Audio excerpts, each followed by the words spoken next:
Profesor Dr. Stefanus, informasi yang saya terima bahwa sudah berapa kali jadi Widya Iswara Teladan gitu. Berapa kali persisnya? 2 kali, 2017 dan 2018. Yang berseberangan ketika pemilihan kepala daerah itu. Padahal orang itu potensial. Sangat potensial, itu kesalahan terbesar kita. Sehingga kinerja organisasi, kinerja kabupaten, kota atau provinsi itu menurun, memunculkan orang-orang yang betul punya full talent. Makanya ada manajemen talenta. Kalau itu diimplementasikan, ciri-cirinya nanti adalah tidak ada lagi yang faktor X diangkat menjadi seorang pejabat eselon 2. Ada sanksi nggak ketika kepala daerah tidak mentaati itu?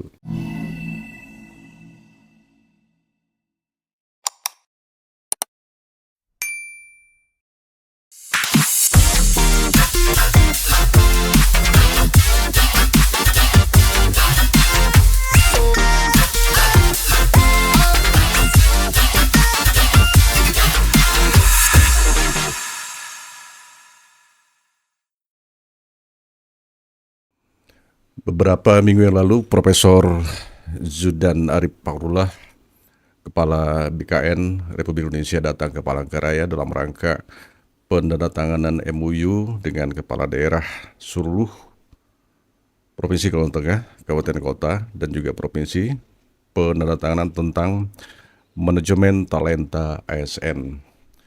Dan saya pikir ini hal yang luar biasa jika bisa dilaksanakan dengan baik konsep dari manajemen talenta ASN ini, dan saya pun berpikir ini sangat baik untuk diangkat di podcast Bit of Life pada edisi khusus kali ini. Dan tadi malam saya pun sempat menonton sebuah film yang digarap oleh anak muda Indonesia berjudul Who, Siapa. Jadi terbayang di pikiran saya siapa yang pas gitu yang membahas terkait dengan manajemen talenta ASN ini. Tiba-tiba melintas di beranda saya menyebutnya seorang pakar, seorang model, atau seorang widyaswara, tetapi seseorang melintas itu sebagai seorang modeling gitu dalam rangka kegiatan Dekranasta. Lalu terlintas di pikiran saya langsung tertuju kepada seseorang yang luar biasa. Panutan saya, guru saya, Profesor Dr. Stefanus S. Hut MP, Widya Iswara Madya di BPSDM Provinsi Kalimantan Tengah, dan beliau spesial hadir kali ini. Selamat datang, Prof. Selamat datang, Pak Agus. Terima kasih sudah datang ke undangan saya. Siap, selalu siap. Selalu siap, Pak ya. Agus. Oke. Pertama dulu selamat untuk profesornya. Terima kasih. Itu berkat dukungan teman-teman yang ada di Provinsi Kalimantan Tengah lah ya. Luar biasa, usia masih muda sudah profesor. Usia berapa sekarang, Prof? 54 tahun. 54 tahun, tapi kayak 45. Amin. Dari Kennedy University ya? Yes, Paris. jadi mendapat gelar kehormatan. Jadi Honorary Professorship of Practices. Jadi sebagai praktisi dalam pengembangan sumber daya manusia. Nah ini 15 tahun terakhir ini saya akan sebagai seorang widyaswara, murni widyaswara. Setelah sebelumnya sebagai seorang rimbawan, jadi overhang menjadi seorang widyaswara yang 180 derajat bahkan 360 derajat gitu. Berbeda dari seorang rimbawan menjadi seorang trainer, lebih kerennya ya. Perpindahan itu seperti apa, Pak Prof? Dari seorang rimbawan ketika masuk ke widyaswara, ada susah nggak penyesuaiannya? Susah memang, karena orang pasti tahu banyak bahwa seorang rimbawan itu kan masuk keluar hutan. Kalau murni ya seorang rimbawan itu. Jadi tidak ada dalam benak saya ataupun cita-cita saya sebelumnya menjadi seorang trainer, guru bagi PNS yang dinamakan dan widyaswara. Tetapi belakangan di tahun ke-11 11-12 saya sebagai PNS, saya diperkenalkan dengan satu sebutan nama jabatan fungsional namanya widyaswara. Widyaswara. Waktu itu kan kita memperoleh informasi video suara itu ya sangat minim ya di tahun 2010-an itu. Karena internet sangat Ya, betul. untuk kita Terbatas, akses ya. juga agak sulit gitu. Nah, ya saya challenge ya bahwa oke, kalau memang ini Pak Stepanus berkarir di sini, berprestasi di sini, saya minta saya menjadi orang yang betul-betul diharapkan ya dari profesi ini. Dan tahun 2011 ya menjadi seorang wideswara 1 Agustus 2011. Artinya sampai sekarang sudah ada 14 tahun setengah lah ya saya sebagai seorang wideswara. Kalau saya minta memilih Pak Prof, antara Rimbawan dulunya, kemudian sekarang seorang trainer, pengajar, asik yang mana atau tantangan yang mana lebih menantang? Oke. Kalau saya harus memilih pasti dengan profesi yang sekarang sebagai wideswara. Tantangannya itu banyak. Kalau menghadapi kerusakan lingkungan itu kita kasat mata. Penelitian satwa itu kita kasat mata. Kalau di SDM itu kan yang tidak kasat mata. Kita tidak tahu bagaimana potensi seseorang. Nah, di sini bagaimana kemampuan kita sebagai seorang wideswara menggali potensi. Jadi kalau orang mengatakan kalau pada saat proses pelatihan itu ada proses coaching, nah disinilah kemampuan seorang wideswara menjadi seorang coach bagi coachnya. Jadi tidak bisa kita upgrade ketika kita tahu bahwa orang ini memang sudah Pentium B, kalau bahasa saya ya, mohon maaf, Pentium bahula. So kalau kita upgrade, nah itu kan loadingnya lama, itu akan not responding, hasilnya juga tidak akan maksimal. Artinya kita melihat bagaimana menggali potensi yang dia miliki dan bisa dieksekusi. Seperti itu. Sepanjang karir di WI, 14 tahun ya? 14 tahun, 14 benar. tahun ya. Bagaimana Prof melihat potensi kita, SDM kita? Karena jadi coach itu kan bisa melihat ya, bisa memetakan potretnya seperti apa. Potret seseorang. Nah, bagaimana melihat SDM Kaltong? Saya rasa ke depan kalau bahasa Pak Jokowi, masa lalu itu Pulau Jawa. Masa depan itu ada di Kalimantan. Artinya dari statement beliau tentu saja kan sudah ada kajian akademis ya. Tidak bisa seorang presiden mengatakan bahwa Kalimantan itu serta-merta mengatakan Kalimantan itu masa depannya Indonesia. Artinya potensi sumber daya manusia itu sebenarnya banyak sekali. Hanya saja memang tidak muncul ke permukaan. Tidak dimunculkan. Karena apa? Itu tadi ada intervensi politik dalam tanda kutip ya. Sehingga sulit. Stepanus bukan seorang partai politik. Ketika ingin masuk menjadi pejabat yang banyak intervensi politik, pasti nggak dapat apa dong. Sulit ya. Sulit itu untuk saat ini. Tapi nanti dengan tema-tema yang mungkin kita akan angkat berkaitan dengan manajemen talenta itu, ini akan memunculkan orang-orang yang betul punya full talent. Makanya ada manajemen talenta dalam hal ini. Nah, kita masuk ke situ. Oke. Ya. Seperti yang saya katakan di awal tadi bahwa kepala daerah, hampir semua kepala daerah saat itu hadir. Tanda tangan komitmen tentang manajemen talenta ASN ini. Nah, seperti apa potret sebelum reformasi birokrasi yang digaungkan itu dengan sebelumnya? Seperti apa potretnya ketika kita menjalankan manajemen talenta ini dibandingkan dengan sebelumnya? Oke, jadi kalau pure manajemen talenta ini kita lakukan itu berdampak baik. So sekarang kan ada efisiensi anggaran. Manajemen talenta itu sebenarnya salah satunya adalah untuk efisiensi anggaran. Untuk menempatkan seseorang dalam jabatan tentu saja ada panitia seleksinya. Dan itu kan terdiri daripada pakar. Profesor, doktor, kemudian psikolog. Memerlukan proses yang panjang. Nggak ada dong proses yang panjang itu tidak memerlukan biaya. Pasti biayanya besar. Kalau kita menggunakan talentful management, kita hanya melihat dia berada di ruang mana. Di ruang Itu potret kelihatan. potret kelihatan. Sangat kelihatan ya. Dan itu secara digital. Yes, jadi manajemen talenta itu sekarang kan ada profiling. Itu salah satunya ya untuk pemenuhan manajemen talenta. Hmm.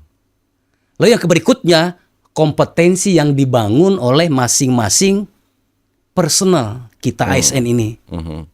Nah, kompetensi yang dimaksud adalah kompetensi sosiokultural, kompetensi manajerial, kompetensi teknis. Nah, kesalahan kita sekarang ini adalah kompeten, sertifikat of kompeten, tetapi orangnya tidak kompeten. Karena apa? Mengejar sertifikat kompeten. Iya. Sertifikat yang dikejar. Sertifikat. Nah, kalau di manajemen talenta itu kelihatan alurnya. Ketika orang ini berpotensi di bidang ini misalnya, lalu mobile karirnya kelihatan. Ya, betul. Jadi rekam jejak, kalau beberapa tahun yang lalu Pak Agus bisa jadi mengalami. Jadi ada wawancara, orang ini terlibat enggak orang tuanya dengan partai terlarang pada saat itu ya, tanda kutip ya. Nah, sekarang ini kan jejak digital itu kan mudah.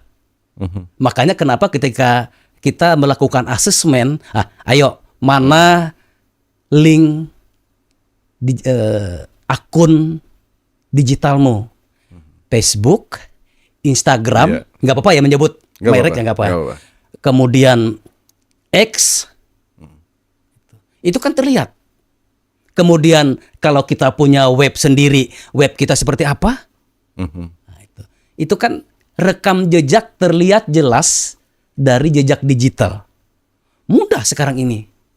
Apa yang dia lakukan, bagaimana dia melakukannya, apa hasilnya. Nah, itu terlihat jelas di rekam jejaknya. Ya.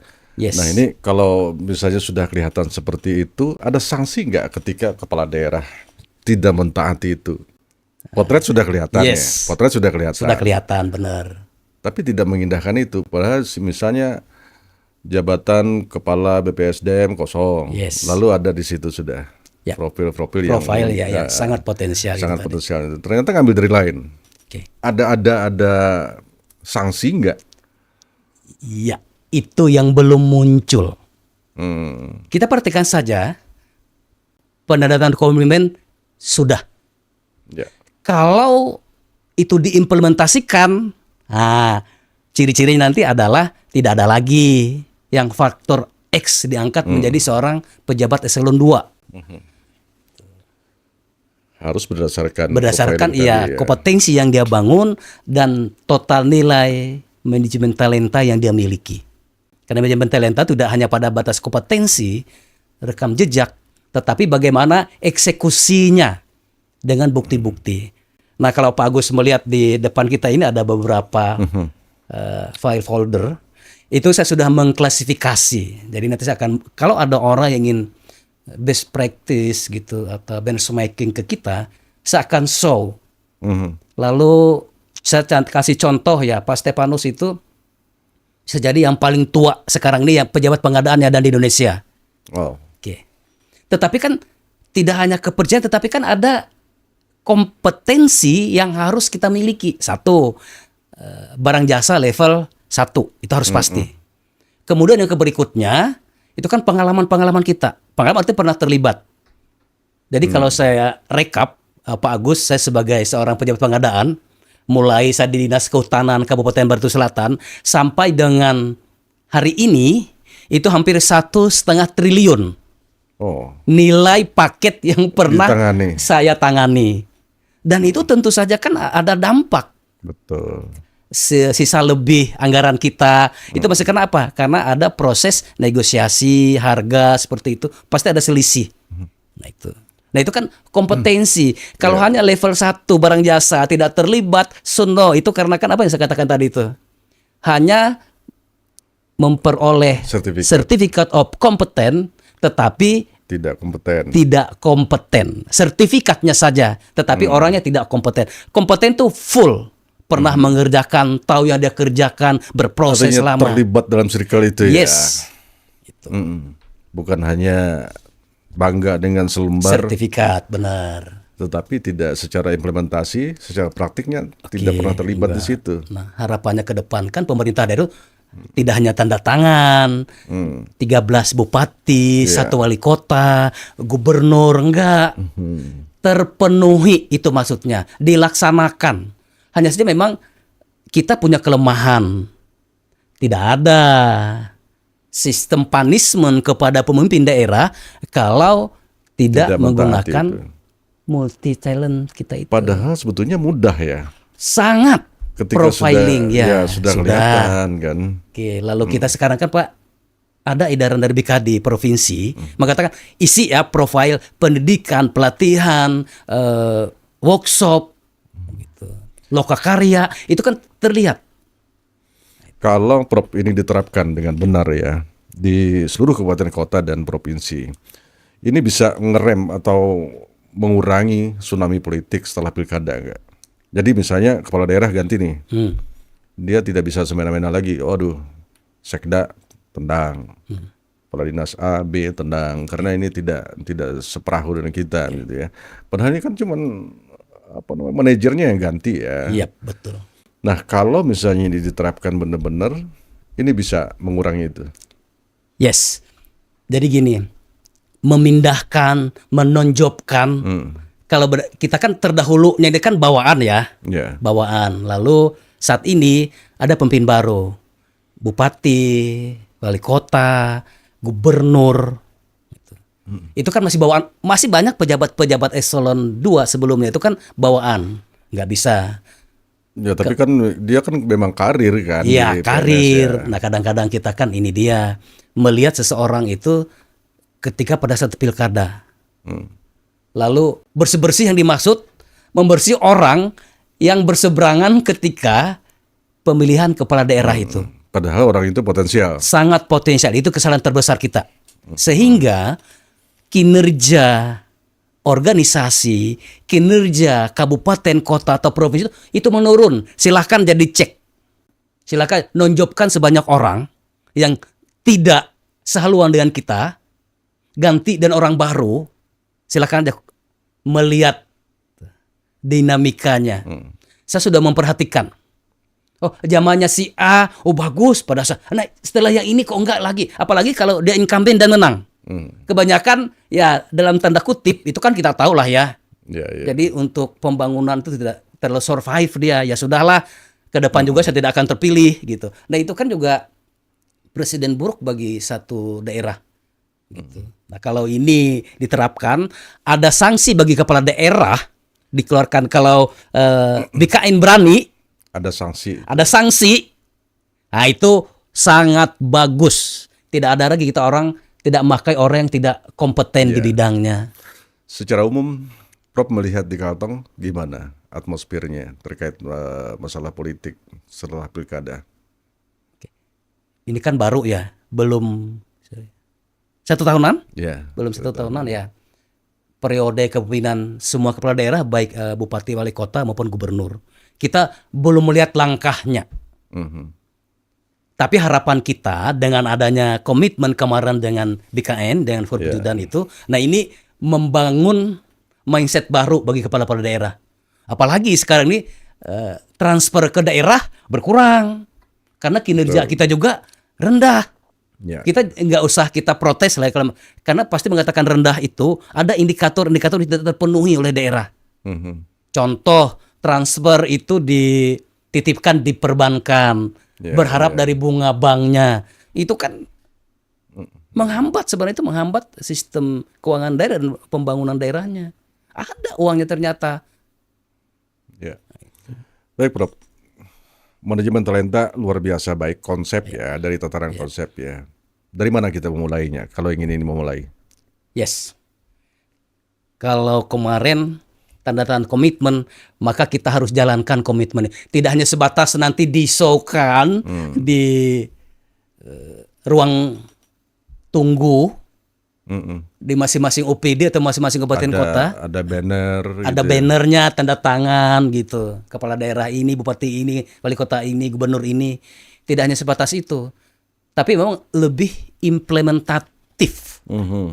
Jadi kalau sudah mengimplementasikan dengan baik, saya kira juga kualitas nggak kurang kok kita dengan orang-orang di luar sana dan orang-orang yang ada di luar Pulau Kalimantan. Selama ini kan ya banyak konotasi bahwa orang Kalimantan itu terbelakang, baik secara infrastruktur, kemudian kemajuan daerahnya karena aksesibilitas terbatas, bahkan pada SDM-nya.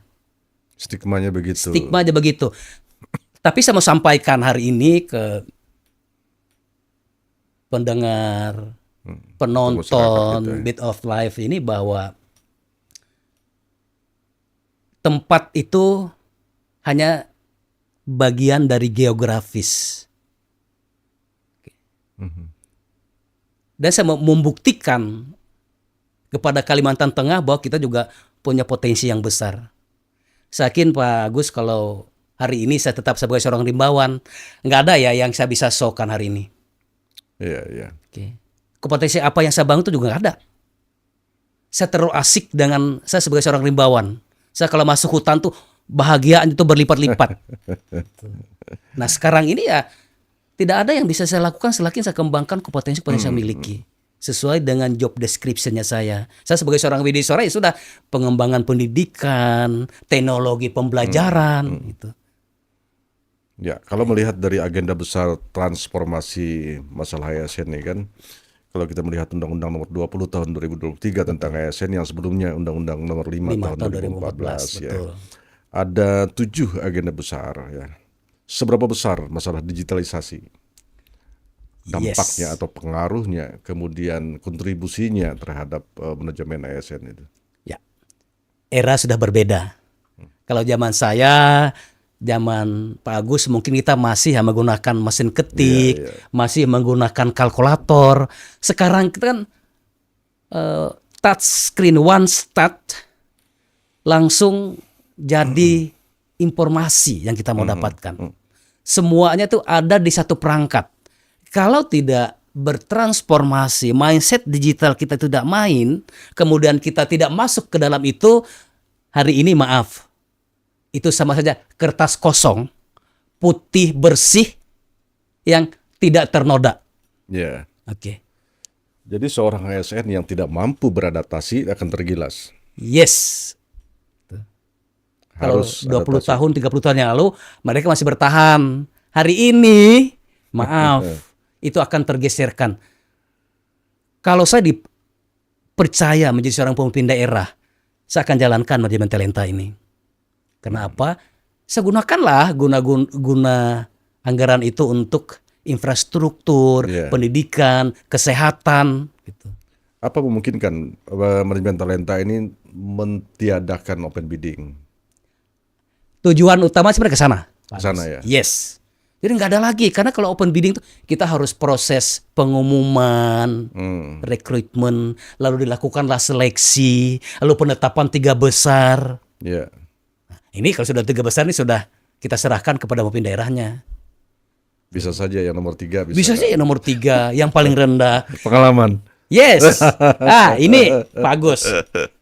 Saya itu selama karir saya sebagai Widiswara itu 10 kali mengikuti open bidding, seleksi sebagai pejabat eselon 2. 10 kali. 10 kali di provinsi, 3 kali. IKN 4 kali. Oh, IKN pernah ikut juga. Ada. Itu selalu hanya 1 kali saja yang saya masuk di tidak masuk 3 besar. Setelah makalah selesai. Bersaing dong kita orang-orang Kalteng ini tingkat nasional. Jadi tidak kalah, hanya saja memang intervensi politik itu terlalu besar. Pak Stefanus nggak punya link ya, modal nggak punya. Jadi subjektivitas. Subjektivitas betul, tidak objektif jadinya. Jadi Kan yang diserahkan kan 3. 3 Bisa betul. 3 ya. Bisa saja yang 3 tuh terendah kan, misalnya nilainya.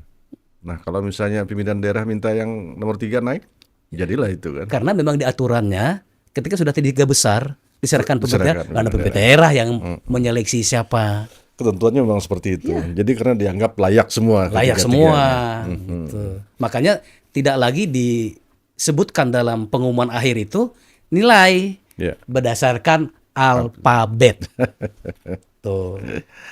Nah, satu hal juga transformasi ASN tadi ada 7 agenda Yes. saya baca tentang kemudahan mobilitas. Ya.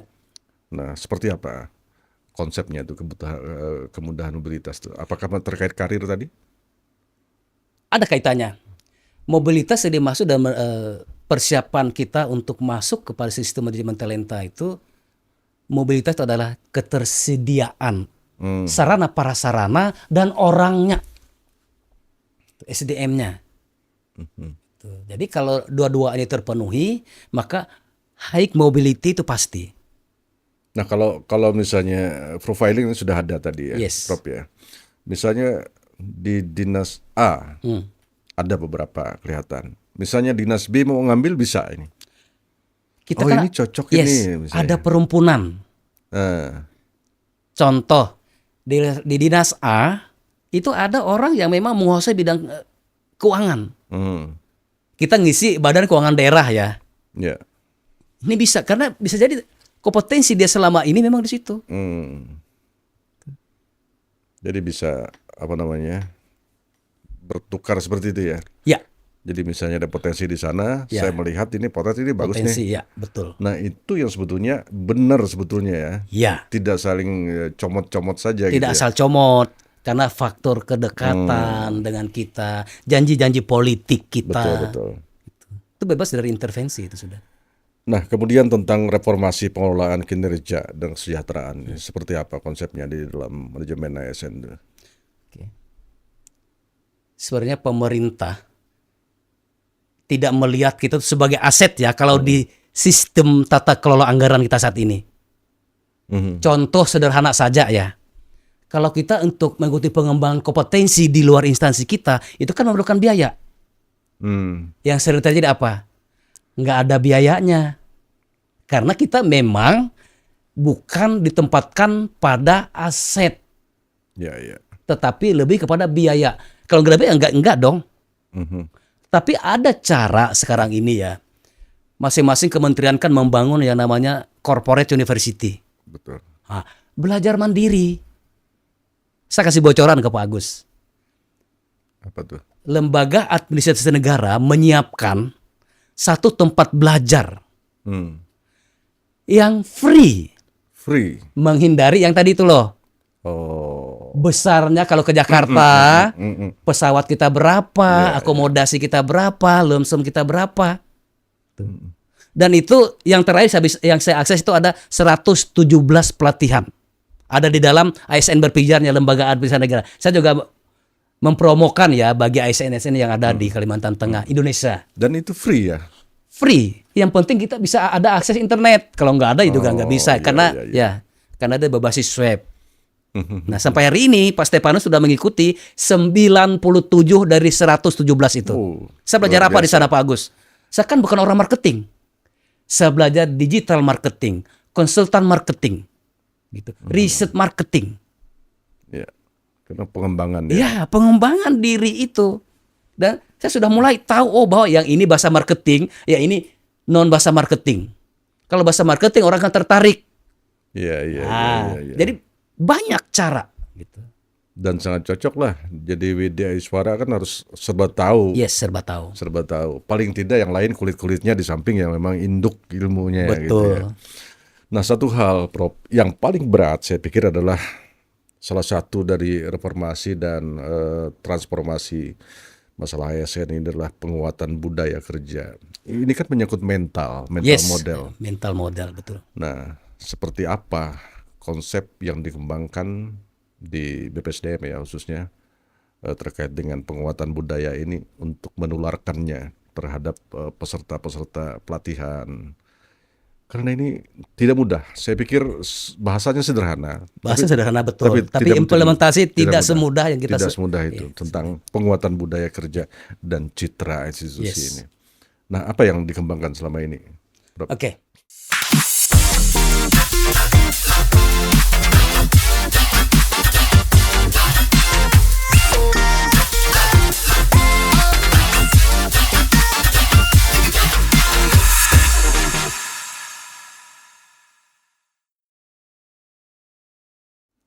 kita kan berdasarkan best practice. Banyak orang, ilmu pengetahuan itu kan semuanya bisa kita pelajari. Setiap orang bisa kok. Ilmu kedokteran, ilmu psikologi, bisa. Tapi dia menjiwai enggak? Itu dia. Artinya Kuncinya menjiwai. menjiwai. Pak Stefanus ini Tidak cukup hanya mencintai. tidak cukup hanya mencintai. Kita harus memang masuk secara dalam. Kalau saya menjadi seorang rimbawan, hanya tahu memainkan GPS, Dia harus menyatu ya. menyatu. Jadi kalau kita hanya sebatas pemenuhan sebagai salah satu syarat, itu tidak akan menjawab.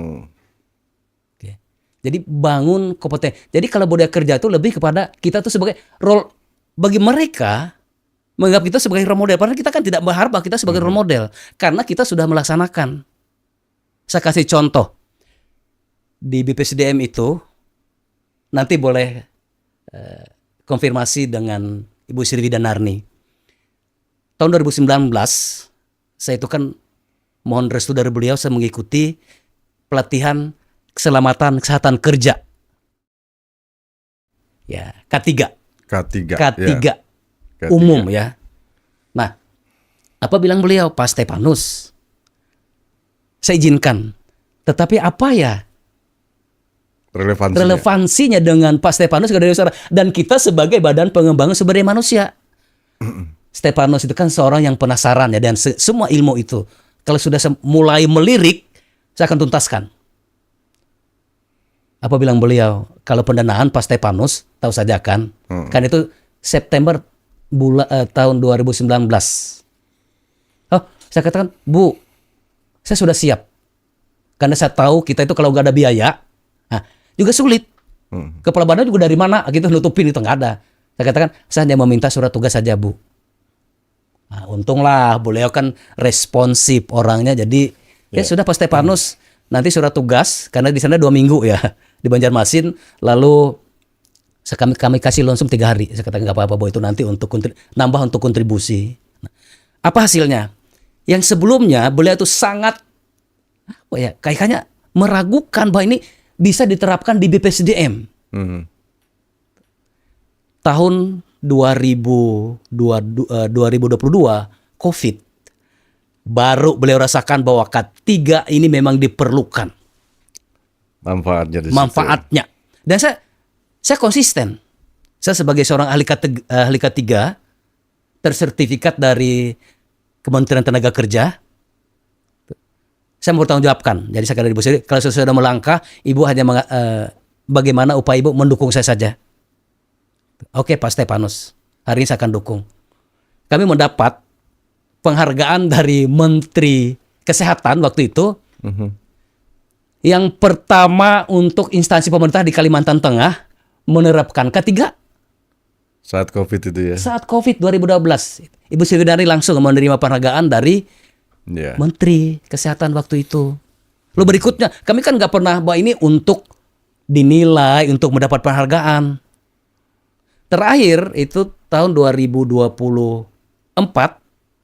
itu mendapat 2023 akhir itu mendapat pengakuan dari World Safety Organization, organisasi kesehatan dunia. Keselamatan kesehatan kerja itu mendapat dari kepala badan sebagai pengambil kebijakan, Pak Stefanus yang pelaksananya. Jadi double winner pada saat itu. Itu nggak ada sama sekali tujuan kita untuk mendapatkan itu. Tapi orang kan melihat tuh. Tapi selalu ada manfaatnya. Semua pasti. Ilmu. Nah itu yang kita maksud pimpinan ketika ada keinginan besar dari pegawainya, monggo seperti yang dilakukan Ibu Sri Widanarni itu. Pak Stefanus bertanggung jawabkan ya, melangkah. Dan sekarang ini itu berkembang ya, K3 itu di BPSDM sudah melaksanakan pelatihan. Itu sudah beberapa kali ya K3 perkantoran itu. Dan itu kan lanjutan dari cikal bakalnya dulu. Jadi kita punya mindset didukung oleh pimpinan, kita mau bekerja, dan mulai tanya, ada enggak saya dibayarkan untuk itu? Enggak ada. 0 rupiah. Tapi saya kerja.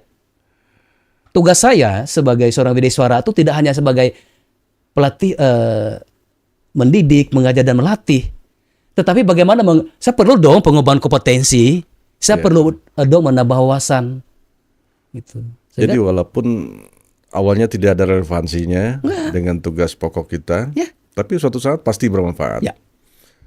Namun ketika mengajar kan itu selalu ada kaitannya. Ya, benar Pak Agus. Lalu pengembangan itu Jadi, bermanfaat sekali. Ya, sekarang ini kan dalam kurikulum pendidikan tuh selalu berbicara tentang transformasi digital.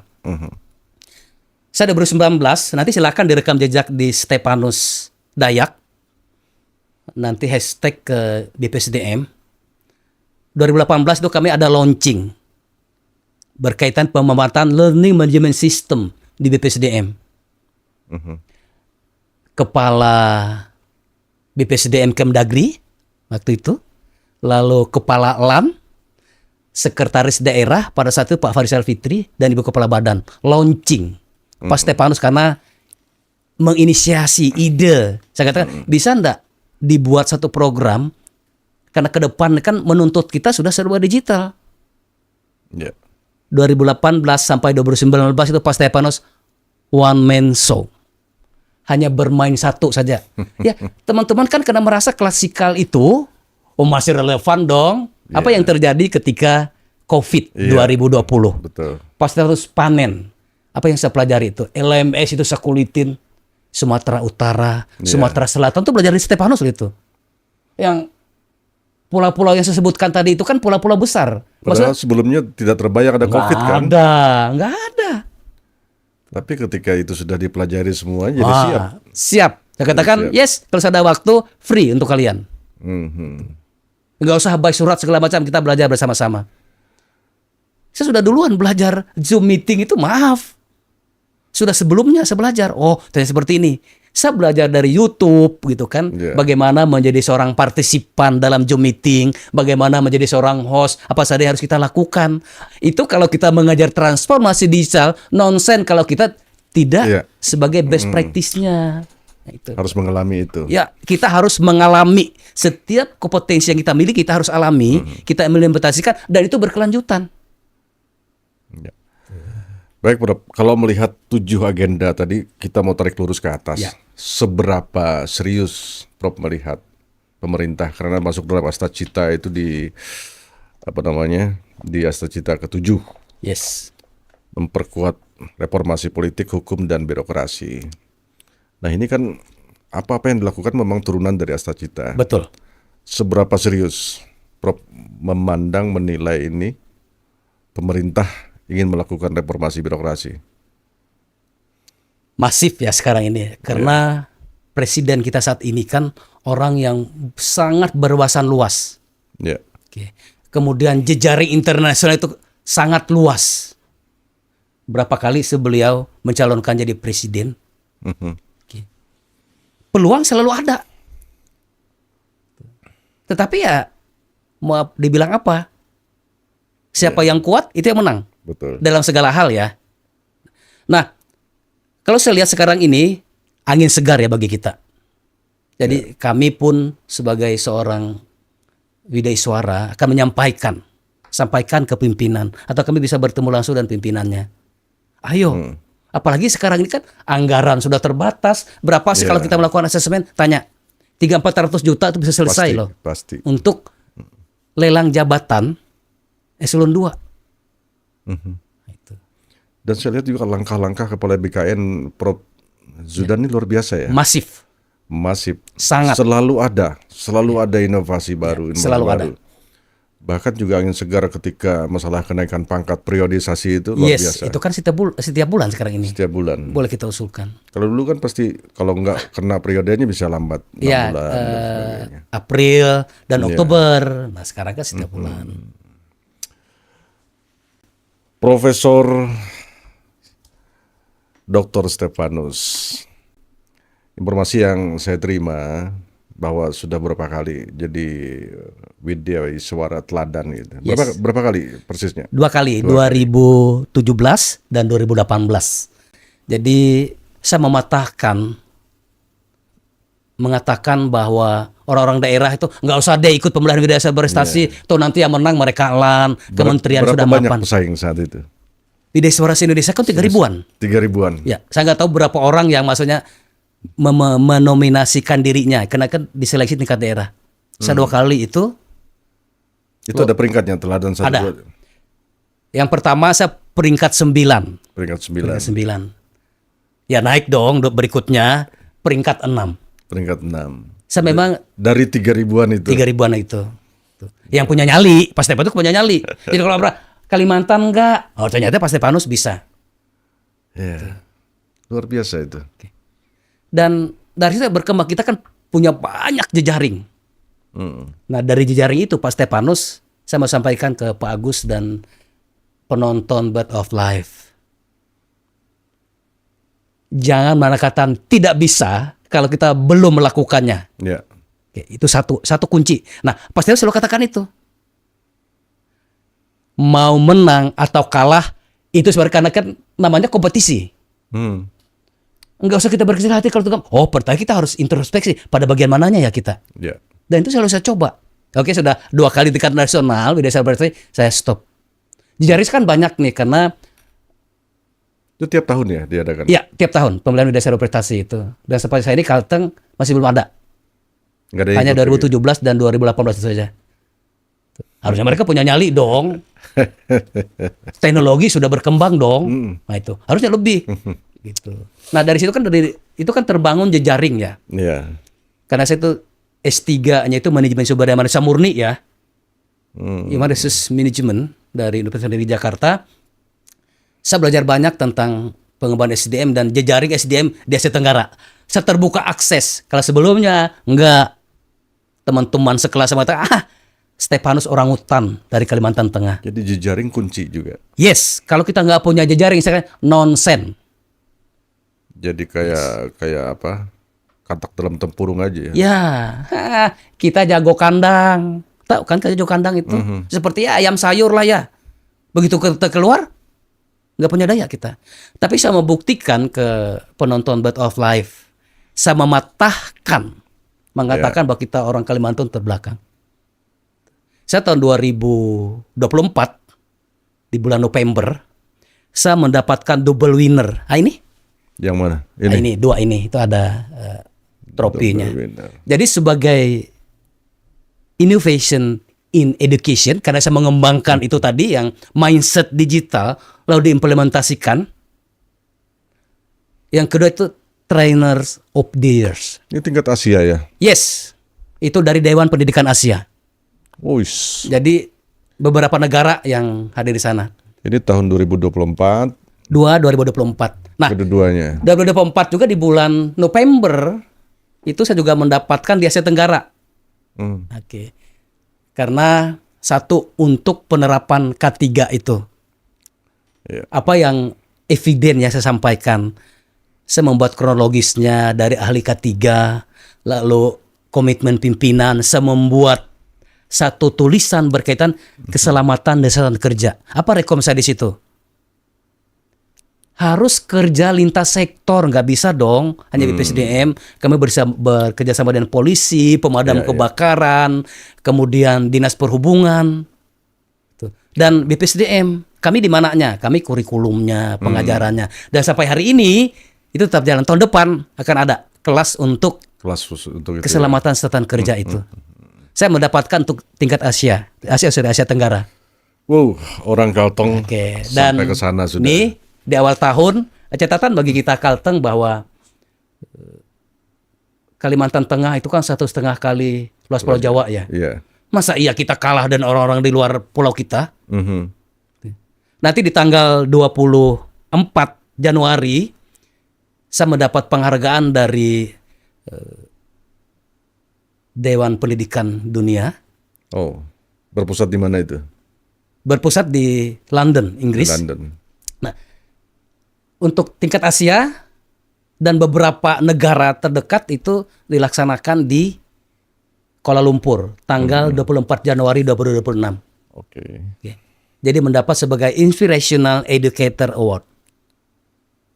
Mantap itu. Nanti saya akan tag ya lah ya Bed of Life di Oke, Facebook saya biar nanti trending lah, karena menyampaikan bahwa bukan bahasa bahwa kita itu memegahkan diri.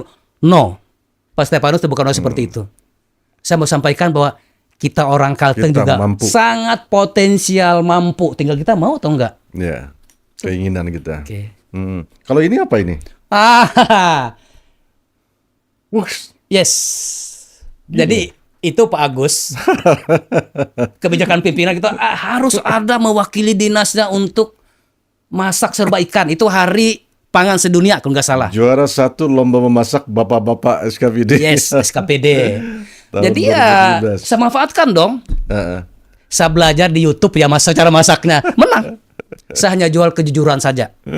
Jadi sesuai dengan kriteria itu kita ikuti. Masak apa saat itu? Serba ikan. Oh, serba ikan. Jadi Hari ikan nasional bukan? nila ya. Kalau ini Itu yang tadi, yang ini ASEAN. piagamnya. Ini di Thailand. Iya, yang di Thailand. Di Thailand. Di ini November. piala nih itu Oke. piagamnya. Yang bintang apa itu? Oke, yang bintang itu ya untuk di Asia Tenggara. Asia Tenggara. Oke, yang untuk implementasi keselamatan kerja. Paling ujung? Beda kan Pak Agus? Kalau yang warna putih itu, yang warna silver itu sebagai seorang model. Oke. Kalau yang ini sebagai seorang penceramah agama. Jadi kalau di Katolik itu ada homili namanya. Jadi di tingkat paroki dilombakan. Pak Stefanus sebagai warga gereja ya hadir dong. Saya hanya menyampaikan bagaimana saya sebagai manusia mengartikan arti dari satu ayat dalam Alkitab itu. Komplit ya. Komplit Pak Agus. Komprehensif. Tapi Komprehensif. saya tertarik yang ini. Ini yang terlintas di beranda saya. Juara 2 Dekranasda Kalteng Fashion Festival 2025. Yang terbaru Ini Pak berapa Agus. hari lalu kan? Hari Sabtu. Hari Sabtu kan? 2 hari yang lalu. Wah. Oke. Membawakan busana apa? Busana pesta. Busana pesta Benang Bintik. Kenapa saya mulai sebenarnya ya enggak lah, sudah terlalu tua. Tapi karena kecintaan saya terhadap benang bintik, siapa lagi saya mempromosikan. Sebenarnya itu ajang promosi ya sebenarnya. Penilaian itu nomor kesekian bagi Pak Stefanus.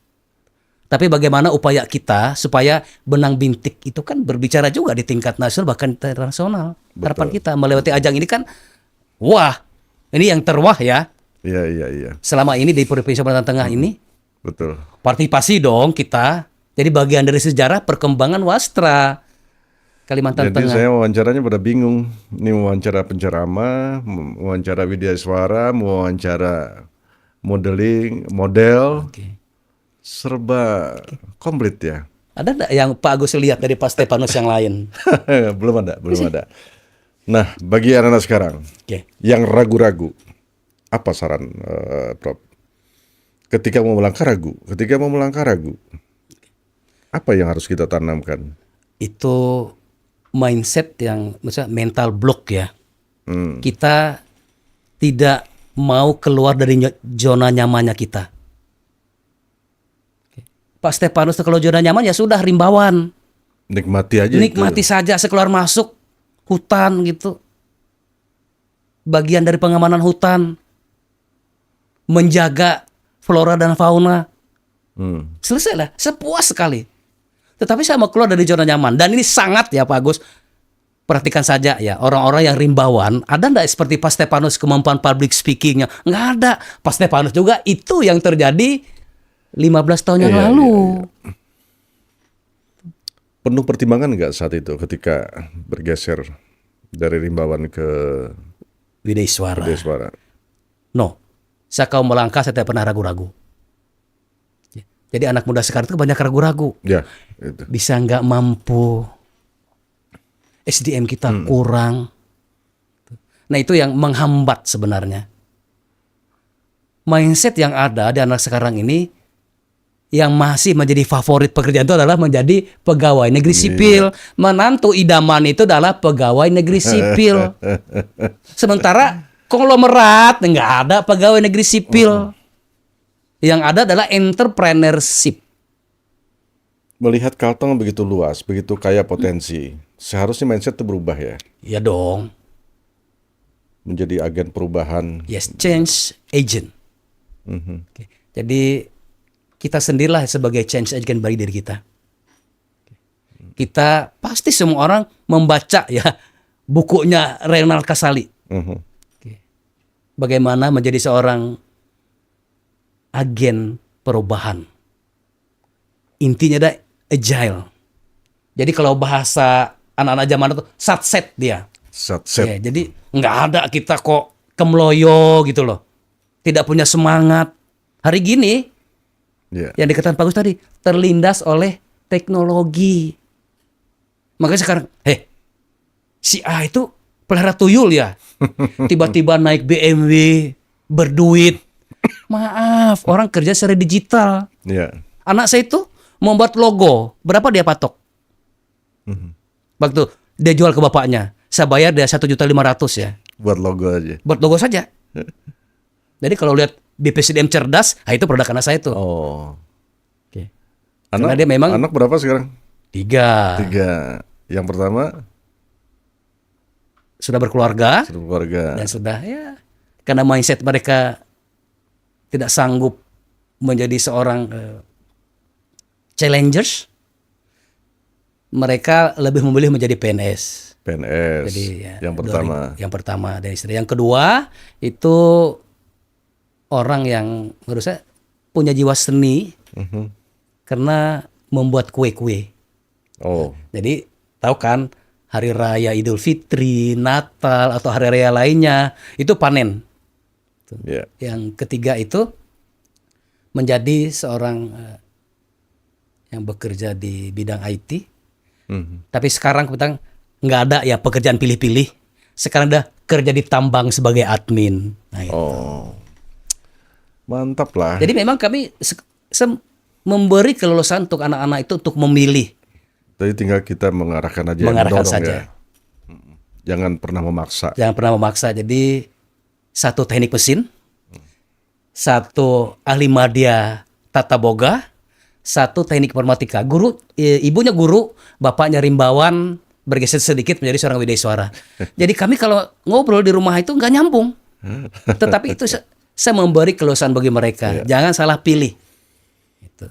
Jadi silakan sesuai dengan passionmu. Dan mereka ya menikmati apa yang mereka miliki. Oke, Prof, di bagian akhir diskusi kita, bagaimana Prof membuka jaringan itu? Jaringan itu sangat penting sekali sekarang. Seperti yang pembicaraan kita di awal tadi, bahwa jaringan itulah membuka wawasan kita, membuka segala hal lah apa yang mau kita lakukan. Seperti kita memulainya seperti apa? Apakah menerobos hal-hal yang ingin kita ketahui seperti yang dilakukan oleh Prof tadi, wah di suara nggak ada hubungannya dengan K3 dan sebagainya. Ya, betul. Hajar saja, nah suatu saat dia akan bermanfaat. Nah dari situ juga jejaring terbuka begitu. Nah memulainya seperti apa? Oke. Kalau teman-teman di luar sana berteman dengan Pak Stepanus, nomor WhatsApp saya itu nggak pernah ganti ya. Itu salah satu upaya kita mempertahankan jejaring kita itu tetap terjaga. Kemudian kita ini praktisi ya, bukan akademisi. Jadi kita ini kan menjalankan aturan yang ada. Ya. Kalau akademisi itu menyampaikan ya, tugas mereka menyampaikan. Kita itu mengeksekusi. Jadi kalau kita sudah membuka jejaring, jangan pernah kita harus dirawat. Jadi yang membuat sering terjadi kita dan orang tuh putus jejaring kita itu karena kita lebih kepada money oriented. Saya nggak sebutkan ya di Kalteng ini yang telah menggunakan jasa Pak Stepanus. Ada enggak saya sampaikan, tarifnya sekian ya. Saya katakan, ya berapa kalian anggarkan? Jadi kalau Dan saya clear. Kalau orientasinya ke sana dulu. Yes, kalau orientasi money oriented, maaf. Dalam jejaring itu tidak mengenal itu. Karena di situ semua adalah orang yang profesional, tahu menghargai hak kekayaan intelektual orang. Ya. Saya boleh tanya ya dengan orang, mau saya dibayar mau enggak, saya nggak pernah nagih tuh. Ya. Saya katakan, kalian tahu tugas kalian, saya sudah menjalankannya. Clear.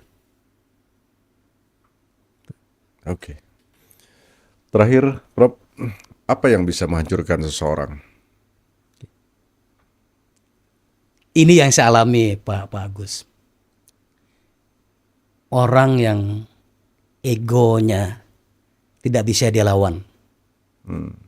Jadi kalau melawan petinju, siapapun pasti akan ada masanya dia akan kalah. Tenaganya akan berkurang. Tetapi musuh terbesar itu bukan petinju tetapi ego kita. Ego kita.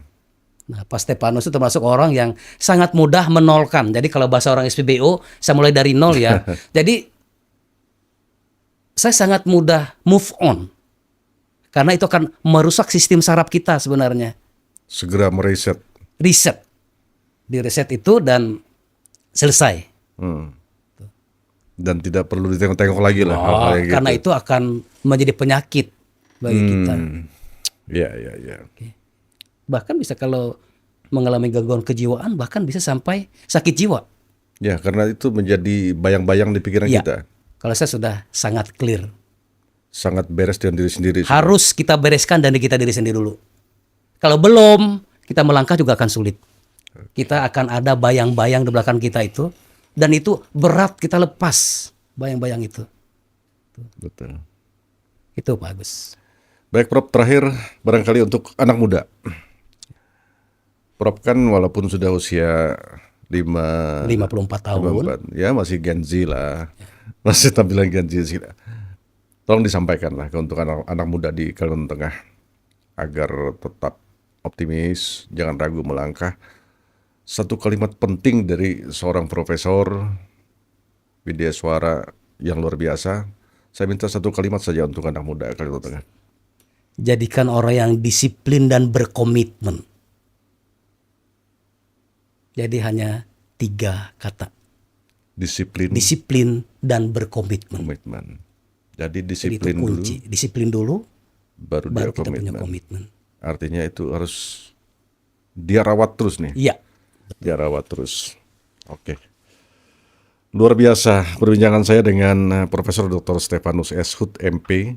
Terima kasih Prof Siap. telah hadir dan mudah-mudahan ini memberikan pencerahan bagi masyarakat Kalimantan Tengah khususnya untuk anak muda ya yang bermindset bahwa idaman itu adalah selalu PNS. Ya.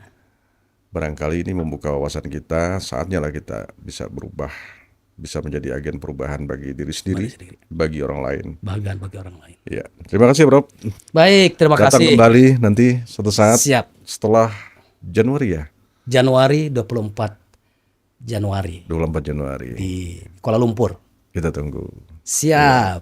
Nanti kita akan bahas tuntas hal-hal yang berbeda Oke. lagi.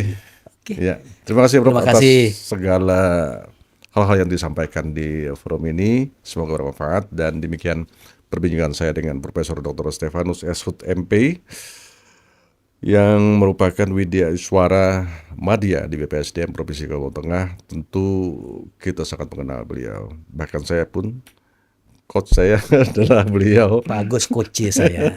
pada saat itu dan tentu ratusan bahkan ribuan barangkali sudah peserta pelatihan yang sudah ditangani ya. Saya kasih bocoran ya Pak Agus sebelum ditutup. Newsletternya Pak Agus itu menasional ya. Oh gitu. Karena itu saya sampaikan ke teman-teman di Dilan, itu sebagai uji petik newsletter yang bagus. Yang waktu PKN saja ya. Yes, waktu PKN 2. Jadi semua orang se-Indonesia itu contoh newsletternya ya Pak Agus Siswadi. Alhamdulillah. Waktu itu menjadi Kepala Dinas Komunikasi, Informasi, Informatika. Persandian dan Statistik. Iya, alhamdulillah. Mudah-mudahan bisa bermanfaat Prof ya. Bermanfaat lah bagi orang. Baik, terima kasih demikian. Semoga bermanfaat dan sampai jumpa. Hasta la vista.